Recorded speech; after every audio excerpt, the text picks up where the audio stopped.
என் பேர் ராதா. ரெடின்ஸ்லேருந்து வரோம். வயசு 65. இப்போ பரவாயில்ல, நல்லா இருக்குது. நல்லா சாப்பிட்றேன்.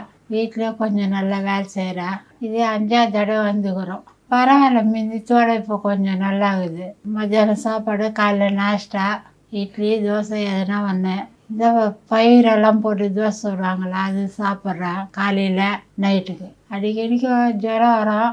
இது 2002லேருந்தே இருக்குது. நான் கண்டுக்கல. டாக்டர்கிட்ட போனால் உடம்புல வலு இல்லை, ரத்தம் இல்லை, மாத்திரைலாம் கொடுப்பாங்க. நாங்கள் கண்டுக்கிறது இல்லை, அப்படியே விட்டேன் நான். அதுக்கப்புறம் போன வருஷம் தான் ஸ்கேனெல்லாம் எடுத்து பார்த்து இதுதான் கண்டுபிடிச்சோம். வலியெல்லாம் தெரியல. ஒருத்தர் சொல்கிறாங்க வலி இது, நைட்டில் தூக்கம் கத்துறாங்க. எனக்கு அந்த வலியெல்லாம் தெரியல. இல்லை வந்து சாப்பிடாத தான் வலி இல்லை, சாப்பிட்ட பின்னாடியே வலி தெரியல. இந்த சாப்பிடும்போது இந்த வயிற்றுல தான் கொஞ்சம் ஈத்து பிடிச்சிங்கிற போல தெரியுது, வேறு ஒன்றும் இல்லை.